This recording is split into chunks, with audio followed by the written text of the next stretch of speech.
Hello students, welcome back to online classes of Semstar Global School. I'm Fizza Akhtar and I'm back with this chapter Breaking Barriers. This is part 3 of the chapter and in this part we are going to complete this. What we had studied in the previous lecture was that Avni Chaturvedi along with her two cohorts Bhavna and Mona Singh, they got admitted into Indian Air Force in 2016. Then Avni Chaturvedi started telling her experience, her achievements, and what she felt when she sat in the cockpit.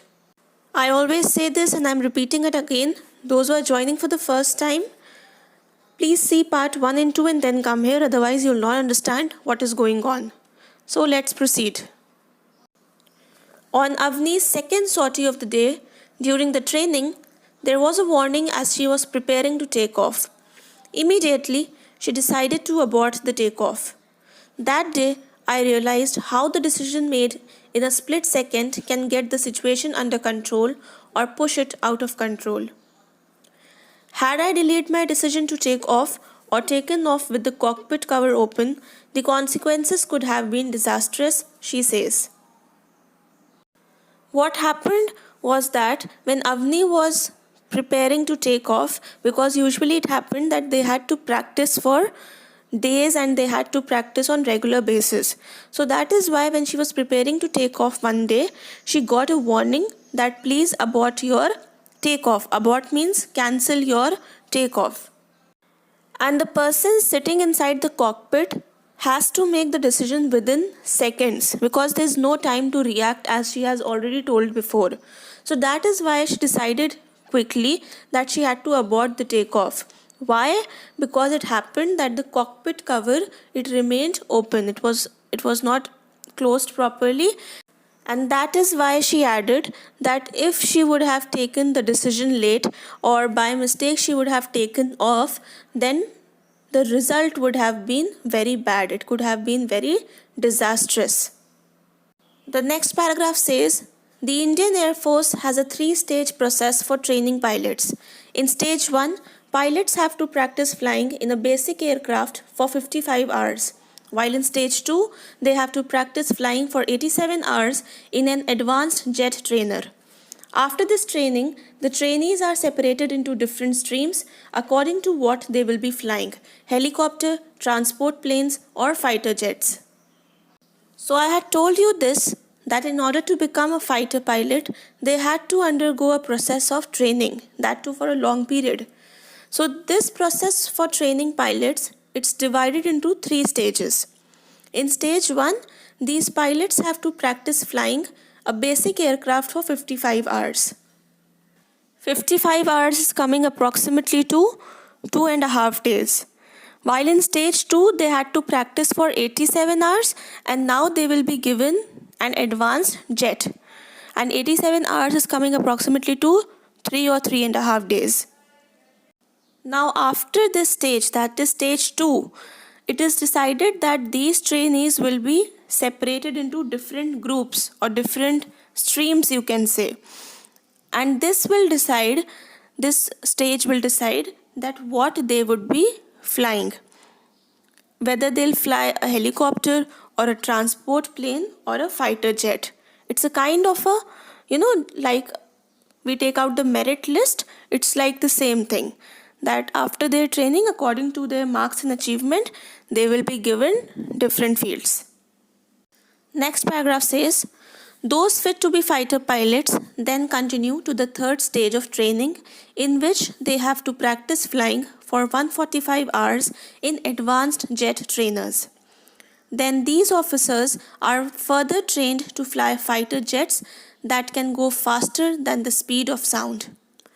The type of aircraft the pilots train on depends on the squadron to which they belong. So as I've told you, after stage 2, the pilots are divided into different groups, and those who qualify for fighter jets, they continue to the 3rd stage of training, in which they have to practice flying for 145 hours in advanced jet trainers. 145 hours is coming approximately to 6 days. That means 6 days of regular hard practice will now make them a fighter pilot. And then they will become officers of the fighter jets. Squadron is a small group of the aircraft and the people who fly them. They work together as a team. So the type of aircraft the pilots will be given, that depends on the squadron, what the squadron decides. Okay, let's proceed. Avni said that the progress from the advanced jet trainers to MiG-21 is gradual and there is a structured syllabus to become an operational pilot. She started her advanced training in July 2016 and completed it in October 2017. Then she got posted to number 23 Squadron, which flies the MiG-21 Bison. So she told her experience that from becoming a jet trainer to MiG-21 is a gradual and a slow process. It didn't happen in days, but it took a long period of time for her to train in order to achieve it. And there was a proper syllabus, a well-organized syllabus that she had to study on regular basis. She had to give exams also in order to become operational pilot. Operational pilot is a active military pilot. So she started her advanced training in July 16, and she completed it in October 17. That means 1 year and 3 months of regular training. After that, she got posted to number 23 Squadron, which flies the MiG-21 Bison. The last paragraph states, "It took almost 4 months to go solo," she says. The time taken to fly a solo sortie varies from person to person and also depends on a lot of other factors. She added that her course mates, the other 2 women, were being trained and would perform solo sorties soon. My next goal is to become a full-fledged operational pilot. So after such a long training also, it took 4 more months in order to go solo. That means when she decided to fly the fighter jet all by herself. So it took 4 months more. And the time taken to fly a solo sortie, it depends on person to person, that how well the person is gaining the knowledge or how fast the person achieves it. That depends from person to person. And she also added that the 2 other women, the 2 other cohorts, she's talking about Mohna Singh and Bhavna Kant, if you remember, they are also being trained and they would also perform their solo sorties soon. But Avni Chaturvedi's next goal is to become a full-fledged operational pilot. Full-fledged means completely developed or established.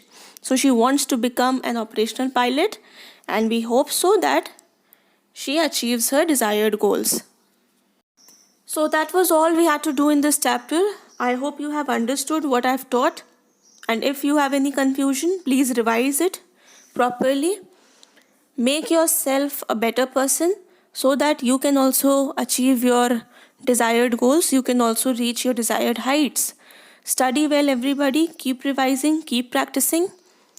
Be safe also. And I'll come back again with a new chapter soon. Till then, be safe, everybody, and thank you.